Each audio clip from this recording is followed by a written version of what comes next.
Welcome, everybody, to a Real Deal Mania original series here, Late Night Update. Tonight, we're going to be doing a year in review of 2023. And what a year it's been.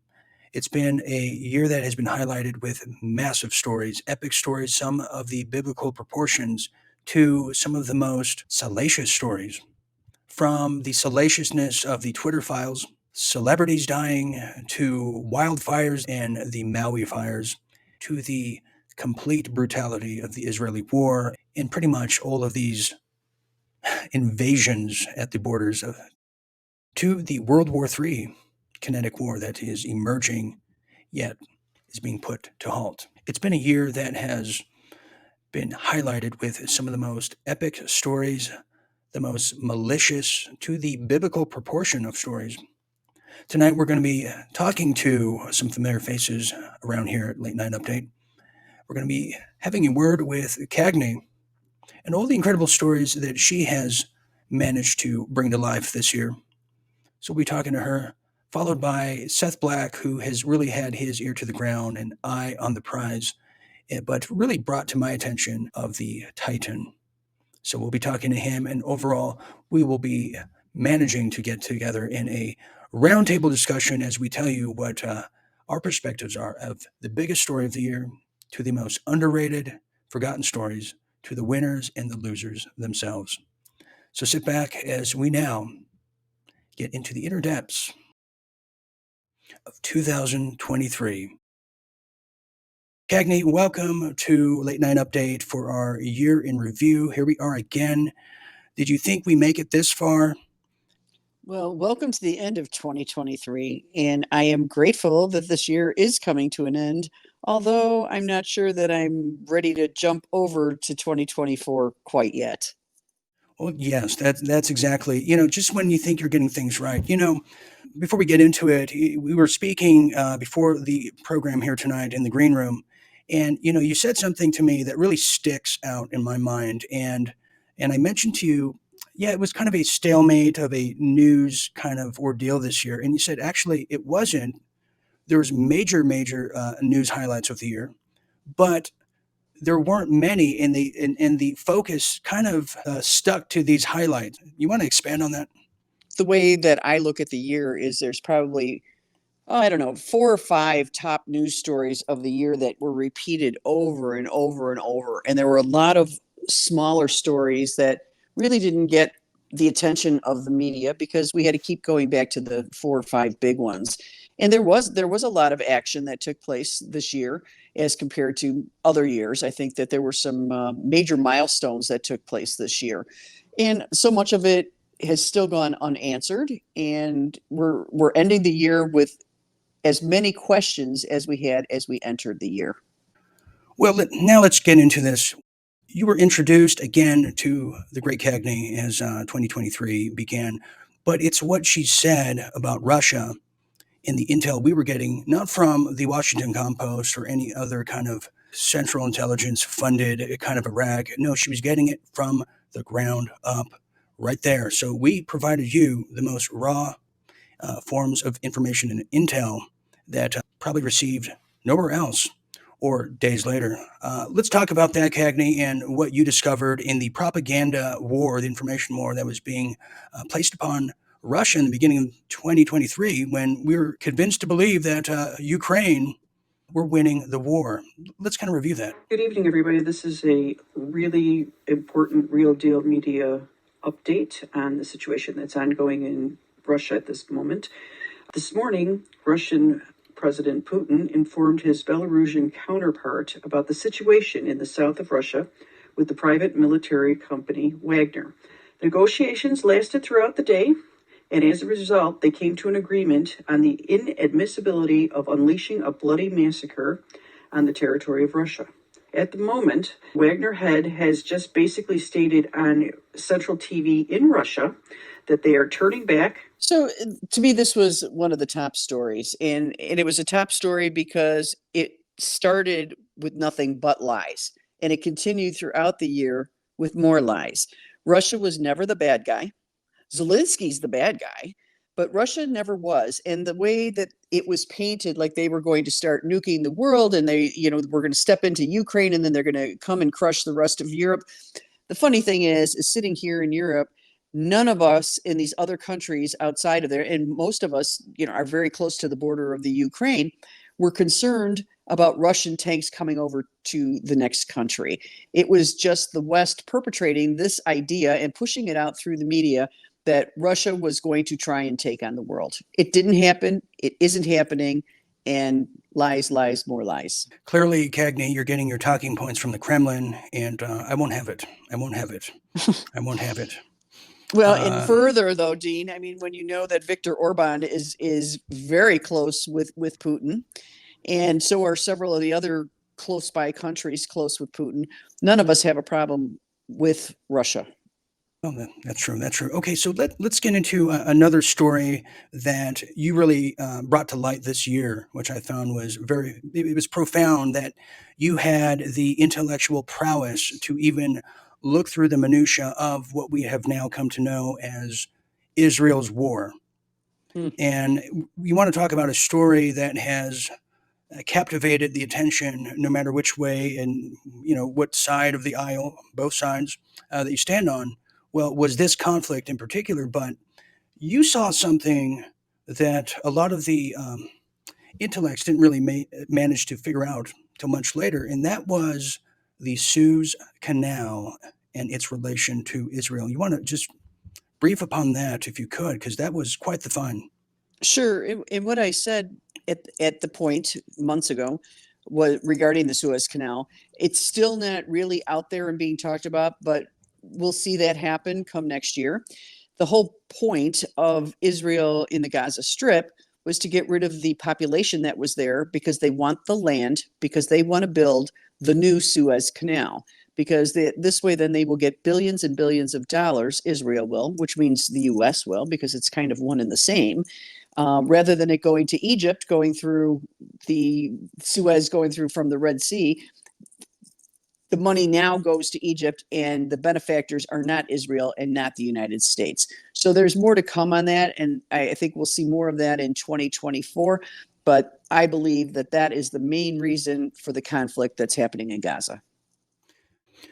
All right, now we're going to go to the great Seth Black coming out of Boston, and we're going to get into the big story he brought to my attention, which we then collaborated and brought to your attention, and that is what seems to have appeared at the time and still to this day, the mythical story of a water heater from a swap meet garage sale that just somehow, someway became the most infamous submarine of the new age. Just happened to be titled the Titan. And we're going to get into that and all the anomalies and red herrings that entailed with it. Seth, welcome to our year in review here at Late Night Update. And before we get into the wonderful Titan, as I'll ask you kind of in a similar sequence. Here we are at the end of the year. What are your thoughts? Are we where you thought we would be by the end of 2023, or is this a new territory of ideas for you? Well, I think we all thought that Biden would be out of office by now. Trump would have been put back in, but as we can see, that didn't happen. But let's get right into it now. I remember I was at the news station at the TV studio, and you brought to my attention this Titan, um, kind of a what I thought was a water heater at the time, and I looked into it, and I said, "My word!"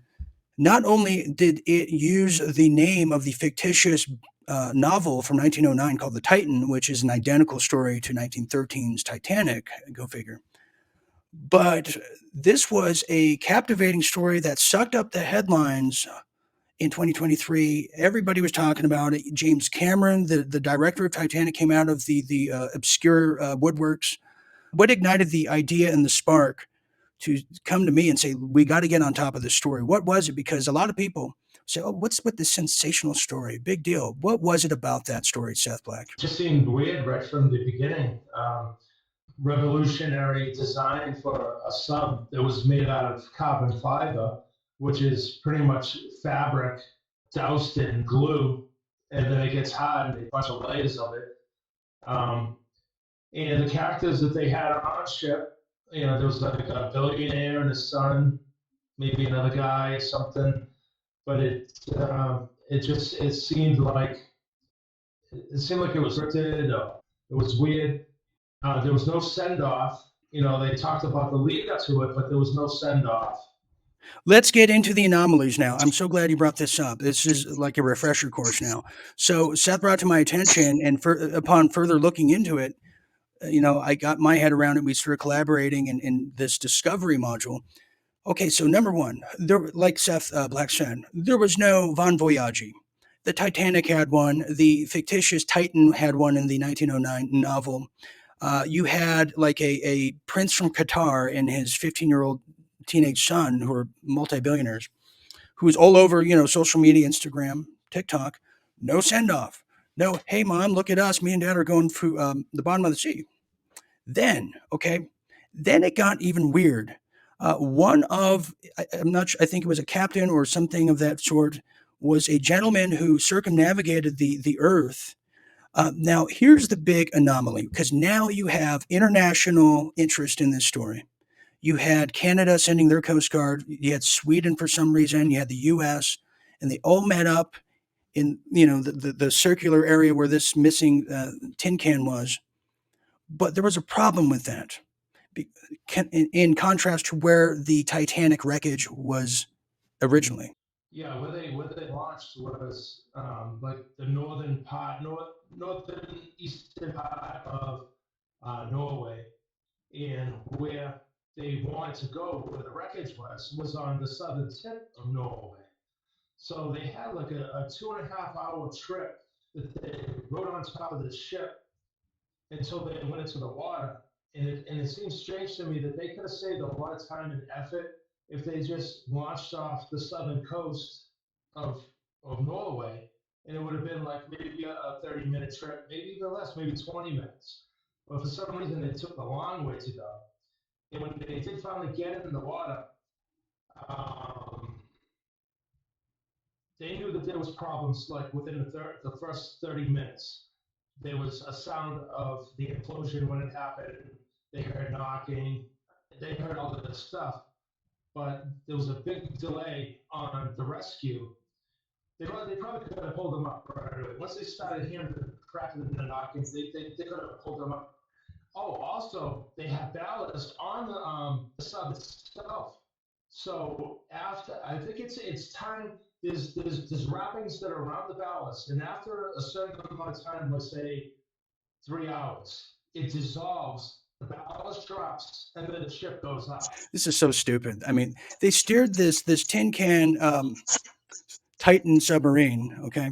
With the gates so with the joystick, Sony PlayStation joystick. I mean, this was the most asinine fake story I've ever heard in my life. Then you had David Cameron, the director of Titanic, come out of just obscurity from New Zealand, like on the beat. To this day, they haven't discovered the bodies. They said, "Oh, the jellyfish ate them with just Noah the whale." That's what happened to these bodies. They found DNA. Yeah, so they found a blue dress underneath the sea, but they couldn't find the bodies. They found the blue dress. Well, now we're going to have a little round table, little chat here as we review the biggest stories of the year, the most salacious stories, the most underrated, overhyped stories, and the clear winners and losers of 2023. We might even dip into the predictions a year ago exactly from my very two patrons here tonight, which I'm going to introduce now as we now get to it with Cagney and Seth Black. Okay, everybody, we're just going to have a little fireside late night chat here and really get into a freestyle form of just exactly what 2023 was all about. And more specifically, let's start with this. I'm going to start with you, Cagney. What was the biggest story of the year that we just could not escape, no matter how hard we tried? Because there's a lot to choose from, but it's your take. What's your perspective on that? Well, I've got actually two that I think, and that would be the Ukraine Russia debacle, and the other is the Bunter Hyden, because those two just we can't get any answers, and it won't go away. Hunter Biden will not go away. Hunter Biden will not go away. Now, why Ukraine? Because that's really associated with 2022. Some could believe. Is it because they died out and kind of petered out? They died out. Well, they died out and petered out, but in the beginning of the year, it was still going strong. And this is what damaged the economy. If you recall, this is what screwed up, the year with the economy, because they were forcing all these sanctions that were going on. So it's an overrated story because it's a made up story to screw up the economy. Well, you know what? Overrated to you, but to me, it's precious. Okay, let's go to Seth now. Seth Black. Let's get your biggest story of the year, then I'll share mine, and we could review and rate, or I rate in this case. Seth Black, biggest story of 2023 from your view. I'm going to go with the Palestine, Ohio train wreck. That was a huge story, and if you recall at the time, all the train derailments that were around it too, and that preceded and followed that story, if you recall. Wow. Mm-hmm. And that was before what I'm going to go with now. But obviously, the Israel-Palestine war and the involvement in this new, all the new kind of archaic censorship laws that are being passed on college campuses. I mean, this story that really invoked kind of emotions that went beyond race and gender. This was now having to do with religion that involved not just the Jewish people around the world, but the Christian Zionists as well. And here's why I say that too. And you can chime in here as well, Cagney. But I think it was the Israel war here that everybody had to have an opinion. Everybody's scared, and they've been promoting. Well, an attack is going to come from this, which is tied to the open borders now. Now people are realizing, oh shit, even the Democrats. But this is, many people said this was going to trigger the kinetic war that would give us World War III. Did you see it that way when this all started? Yeah, I do, but I think that's not an underrated story. That's been overinflated. Where the underrated, the reason I chose the Russia war is because they don't realize what a big impact. People are already past the fact that the inflation levels are so dang high and already accepting of it and the changes, and the fact that we can just ignore what NATO says and try to bring Ukraine into into the NATO unit when they can't. So it's underrated because they're trying to allow all these things to take place underneath everyone's nose. Whereas Right. with the Gaza Israeli one, I mean, it's right out there up in the open and people are talking about it. So I wouldn't say that that's overrated. No, I would say it's the biggest story of the year because it really put a light and a focus on Israel like I've never seen before. But also it put a light on the support for Israel, not just from the government perspective, but from the media apparatus, from independent to mainstream. People are like they live. They put on the glasses. They're like, oh my God, Jordan Peterson. He's for free speech and peace and love, but he's at the same time he's telling Netanyahu to bomb him. This was a big moment. Seth, I mean, you must have seen that too, because I'm still shell shocked. Everybody has to choose a side. You have to be on either Israel's side or you're on Palestine's side.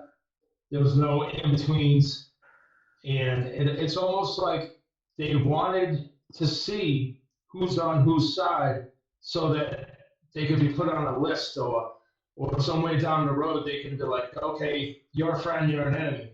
Because I believe that America is the puppet of Israel. I think we've been totally captured by Israel, and and it's all due to the blackmail from Little St. James Island.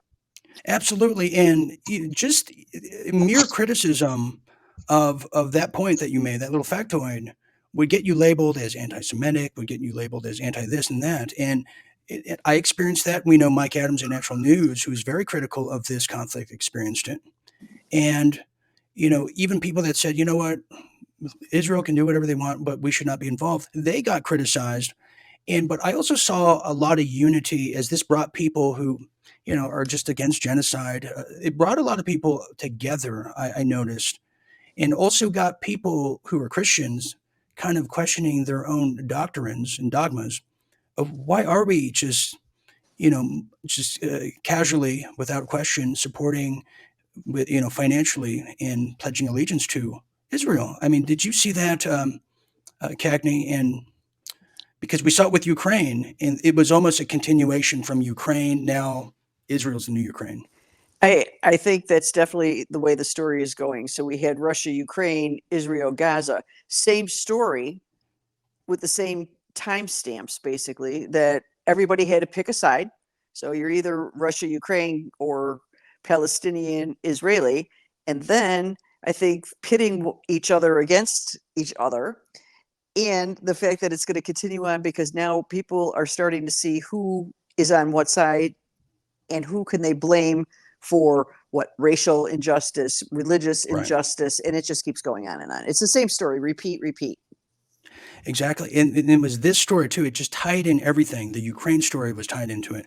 The Titan, as we showed you, the open borders, in Texas and everything, the free flow of migration, and within the same, breath, FBI says a lone wolf Hamas attacker could attack. We're not sure, but it could happen. It probably won't, but most likely will. You know what I'm saying? It's this double speak in the headlines, and it's all tied to this conflict. It just brought in everybody, including the esoteric, how we, we related it to the Albert Pike prediction, the satanic prediction and everything for the next kinetic war. Now, we talked about underrated stories. Now, we can make a case that the Twitter files was an underrated story, which would be my pick, but we'll come back to that. So let's get to the underrated stories of 2023. I'm going to start with you, Seth, this time around because there's a lot to choose from. Well, now let's get to the most underrated stories of 2023, and there's a lot to choose from, and it's really hard to, because you say what one man's underrated story is another man's biggest story of the year, but I think we have a really good handle on just exactly the measurements of what's what at this point. Seth, let's go to you now.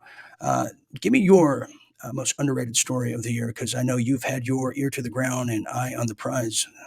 What say you? I would say this year the most underrated story is Ghislaine Maxwell. I think a lot of that whole thing is kind of getting brushed under the rug. As we can see, Congress is stalling on releasing the flight logs and all the names. There's a lot of crime that happened there, and it seems like both sides are trying to cover up, what was going on in there. And I heard a little birdie say this year that Ghislaine Maxwell was going to release her black book list of clients, and they put the kibosh on that. There was a judge that promised to take 10 years off her sentence if she shut her mouth. And so come to find out, I guess that's gone away. And Cagney, I think you would agree that anytime, whether it's been this past year or the year previous years in general, anytime the Epstein case and subject and topic ever comes up, there's never a conclusion or a solid kind of coverage of it to begin with, outside of the fringe of the independent media, which you see Ghislaine Maxwell at Disneyland, and you see her at Chelsea Clinton's wedding, and then you see her at In-N-Out Burgers, and then John Bonet connection. But do you see it that way too, Cagney? Because it's a very lackluster kind of a story by design. Absolutely, because they're holding back the information, because the information that she holds is going to incriminate far too many people. And that is the one thing that is going to, when it does come out, or if it does, because it probably won't, throw the world into a turmoil, because people are going to be shocked at who actually was involved in all that, from Hollywood through the politicians, through maybe your next door neighbor. Who knows? It's that bad, but that's why they're holding it back.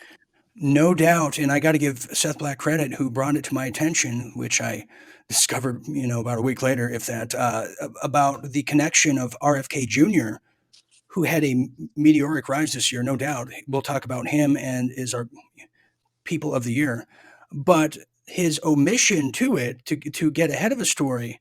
But it wasn't just an omission of, I was, we share the same flight together and what have you. There was more to that, wasn't there, Seth? Yeah, his ex-wife, I think her name was Mary, had a romantic relationship with Ghislaine. And he used to bring his kids there and his wife.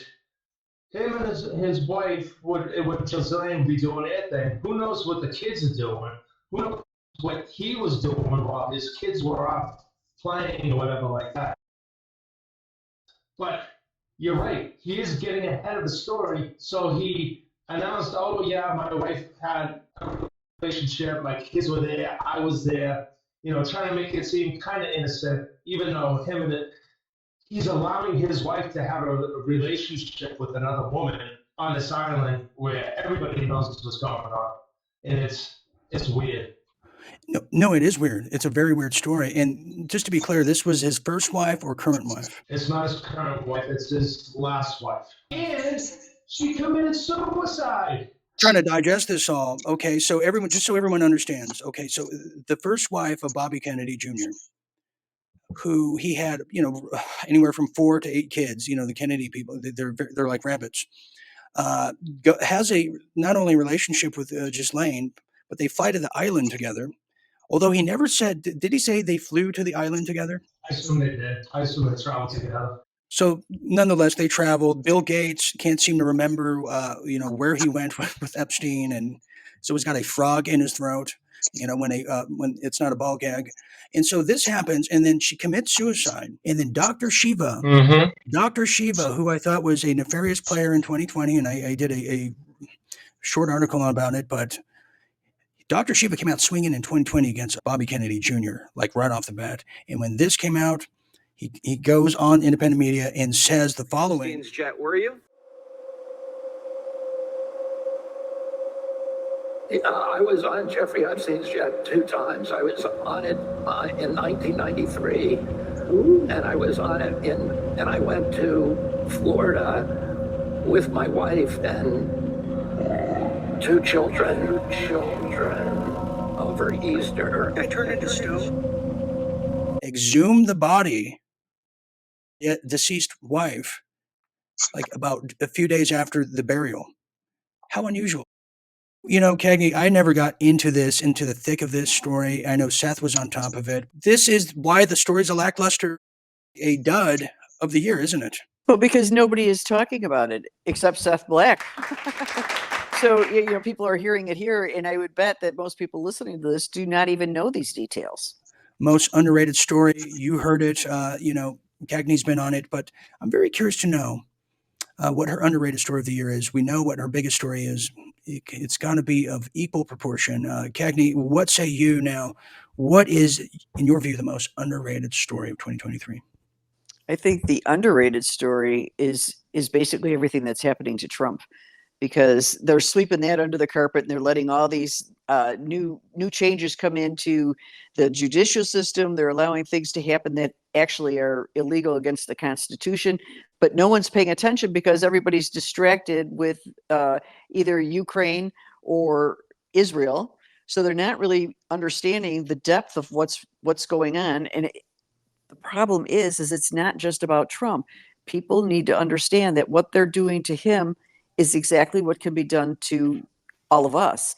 And this is why it's an underrated story, because this, to me, is critical for anybody who's living in the United States. God forbid you get called into court for something. This can happen to you too, but they're sweeping it under the rug. They're talking about it minimally, or they're talking about it as in, ha ha, look what's happening to Trump. No, it's ha ha, look what the judicial system is doing, Right. and you're allowing it to happen.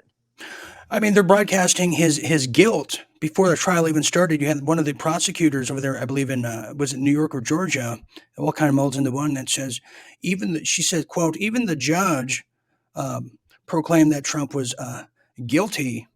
And this, I mean, right there is that's a mistrial.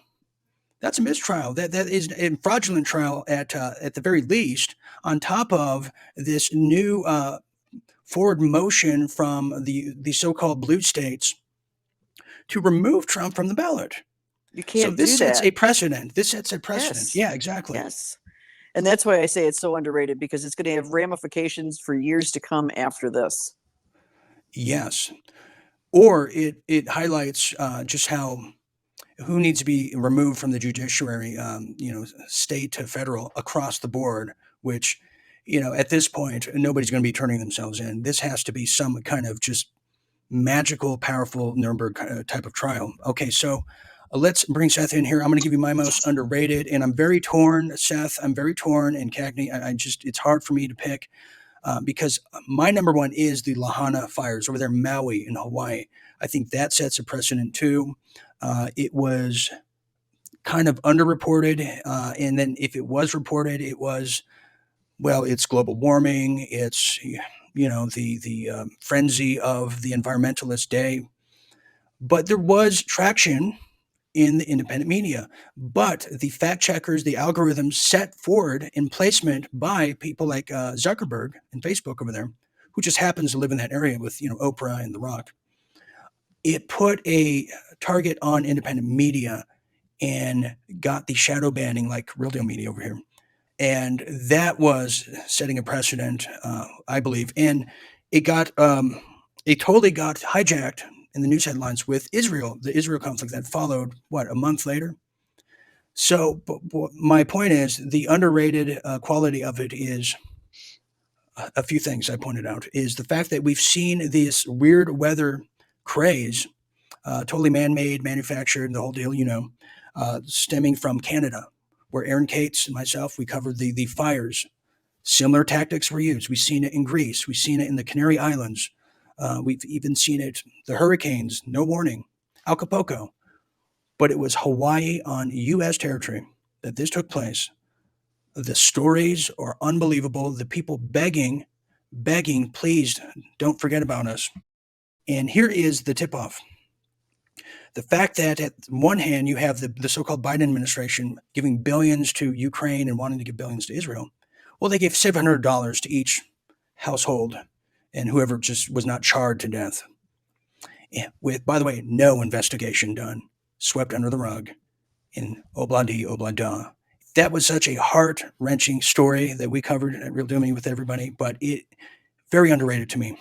Winners and losers of the year. Okay, this is the portion of this review. We're going to get into the individuals of 2023, some who have been the villains or have been labeled as the villains, but clearly were the winners when the polar opposite also existed at the same time. And that's the kind of war of dualities that we are now proceeding into, as the spectrum of war and the definition of keeps changing by the hour. So let's get into it. Okay, Cagney, I'm going to start with you. You've been monitoring a lot of individuals who have, made the headlines internationally, managed to stay there for quite some time, and then leave and get forgotten about. But let's start with you. Winner of the year here, Cagney. So if I was looking at the U.S., I would say the winner of the year has to be Elon Musk. And the reason for that is because his changeover in Twitter over to X and making it a platform for free speech, to me, tops the charts of somebody who really did a tremendous thing for really everyone. If I go over to Europe, I have to say Viktor Orban, who has stood up completely against not only the EU but NATO, in defending the fact that Hungary was not going to get involved in the policies. They were not going to accept having propaganda. They weren't going to accept the fact that we were going to go against how the rules are for letting people get into NATO or the EU. And he's come up with an awful lot of opposition, and they tried to punish Hungary also by withholding EU funds just because they don't like the fact that he's not going along to play along. So USA side, it's Musk, and European side, it's Viktor Orban. Very good, very good. Those were going to be my picks, but I've now changed them. Let's now go to you, Seth Black. Winner of the year. Winner of the year. Yeah, I would say Tucker Carlson. Well, we can. Okay, that's actually, yeah, that is pretty. That's pretty wild. Okay, now for my pick of 2023's winner of the year, Jimmy Dore, in the media, and Jimmy Dore, like so many, has evolved in this pandemic war, including myself, and to see a prominent independent media personality in the show to not only thrive but challenge the power structure, challenge the narrative of today, yet unify so many people who were Bernie Sanders, quote unquote progressives, left, if you will, to then get out of these echo chambers, these cultist manifestations that the Democrat Party has formed into, and steer clear from that, and go to other camps that are forbidden and frowned upon, like Tucker Carlson and other people of that ilk, to share his message and then evolve and learn a different narrative and message, I think has been unifying. And I think that's just an example that Jimmy Dore and people like him have been in this independent media realm that has been so incredibly present here on the front lines. And a big round of applause to people like Jimmy Dore. Real deal losers of the year, Cagney, and then we'll go to you, Seth. Okay, so the big loser for the year is actually BLM. Everything was we were supposed to be able to have all the Antifa actions happening. Sure, we still have looting going on, but the big BLM / Antifa movement really died down this year. So they made big gains last year, and they thought they were going to head it to this year and take it home, but they didn't. Very good, very good. Okay, Seth Black, loser of the year. I'm going to say the big loser of the year is the Hollywood writers' strike. And it just shows the whole country that they're not needed. They're out there striking, and I don't think anybody cared. You had some people that were like on their side, but I think they all suck anyway. Yeah, that's definitely the perception in a very, very complicated reality that's being now placed upon an industry. And, it goes beyond, too, just the entertainment, the AI takeover. It seems to be, college students. You can have the AIs now write their papers, which I'm like, I need to go back to college now. Okay, so my loser of the year, and this was heartbreaking. We've already spoke about him, but I'm going to say RFK Jr., big time. RFK Jr. He had the will of the people. He had the imagination of the people from, as you know, Cagney, both sides. And, he's one of those guys that never lied to us before.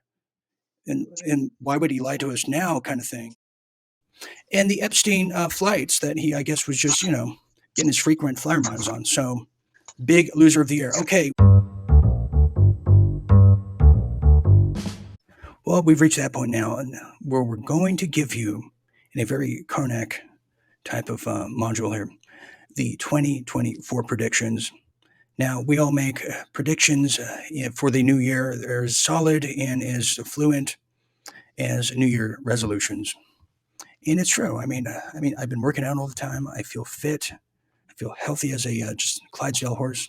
But let's get more into that later for the health portion of the review. Cagney, I'm going to start with you, and let's get your very intuitive 2024 predictions. Okay, well, seeing on how the year is ending, I think that there's going to be the financials are really going to be what's really going to be the headlining for 2024. I mean, because right now the banks aren't paying and they're taking extra loans from the feds. And if you go back to 1966, it's the exact same pattern as 2023, which means everyone's in for a wild ride financially in 2024. The other thing that I predict for the year is that given what's going on all over Hollywood and with the billionaires, especially our dear Zuckerberg, building a $250 million bomb shelter, and the fact that there's movies being produced over and over again about bunkers and the zombie apocalypse. Do I think it will be zombies? No. Do I think it's going to be a scare enough to send people to go running into their bunkers?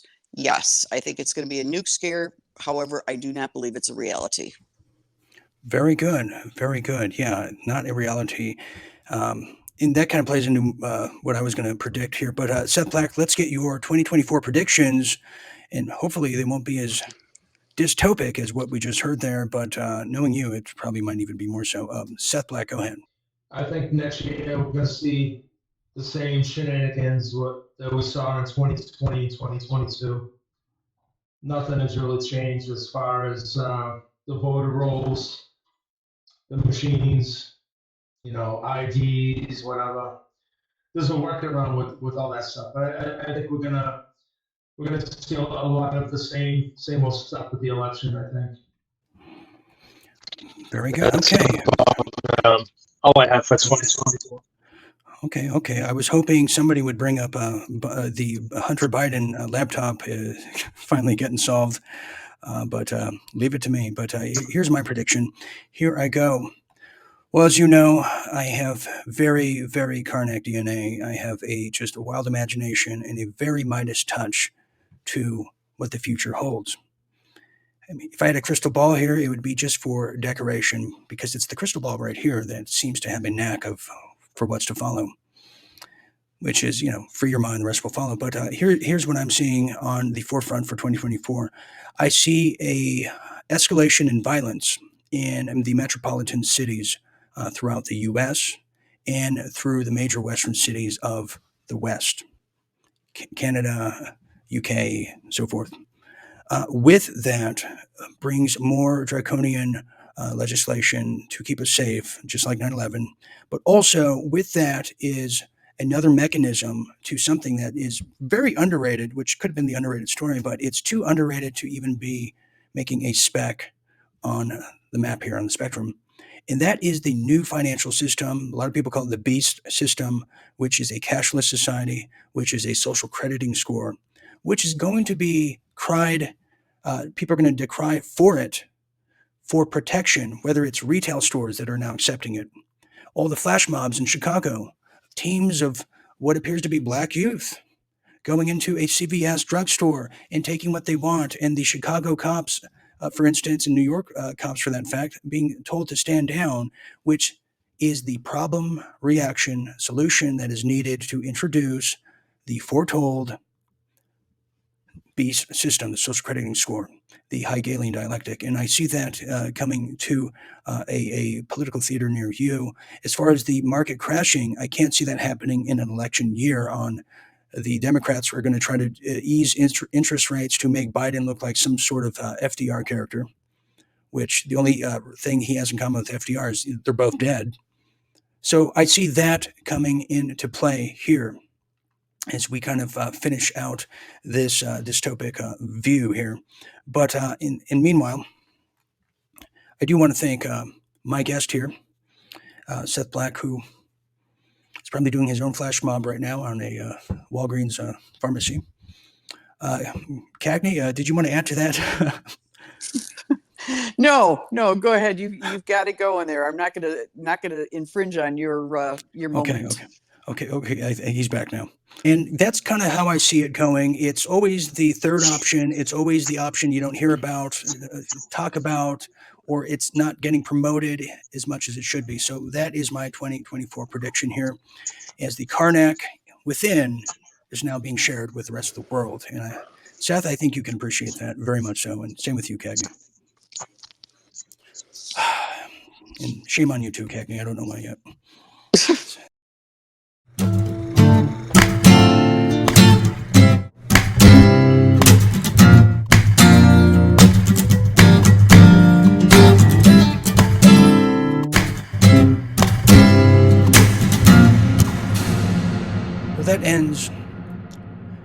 ends our year in review of 2023.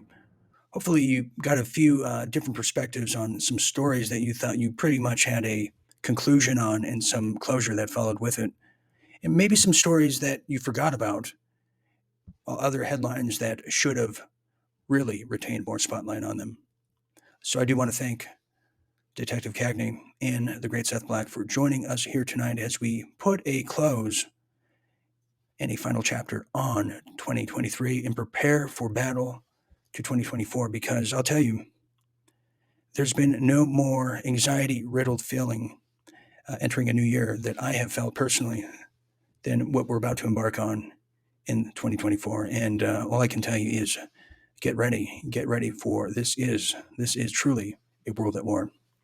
So I want to thank all of the most effective viewers for Real Deal Media all over the world who have loved Late Night Update and all the other wonderful shows here. I want to thank all of the Real Deal members who have managed to make this all possible, and all of you out there, the viewers all over the world who have made this international community and this journey. We now march to the final chapter of this pandemic war. I want to thank all of you who've remained on this journey with me. So for my colleagues, Detective Cagney, Seth Black, and the rest of us here at Real Deal Media, I'm Dean Ryan saying thank you for sharing a bit of your year with all of us. Always remember to stay tuned and stay awake. Good night, everybody.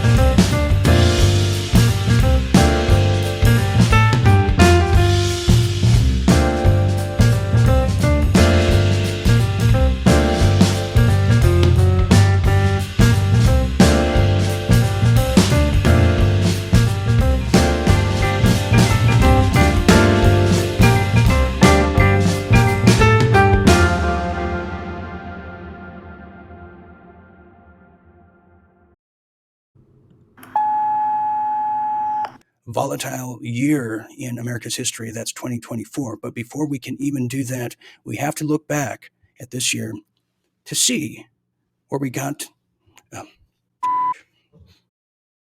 Detective Cagney is going to be joining us, as well as the great Seth Black out of Boston over there. Plus, even a look into 2023's. I'm having so much trouble. Plus, and there was a lot of action that took place this year. Yeah, it's also worth noting some of us got no action in 2023. I just want to make that as a just a mental note. Okay, where did I say? I'm going to put this as the marker. Very good, very good. Okay, Seth Black, loser of the year. Oh, wait, hold on, excuse me. Final countdown. I'm so glad I captured that. No, don't be. Do not apologize for that. I need that. It's going to come in handy. You know what? Christmas came twice this year. Seth, did you want to add to that? You want to add a harmony? Never mind. It will be robotic. Okay, so here we go.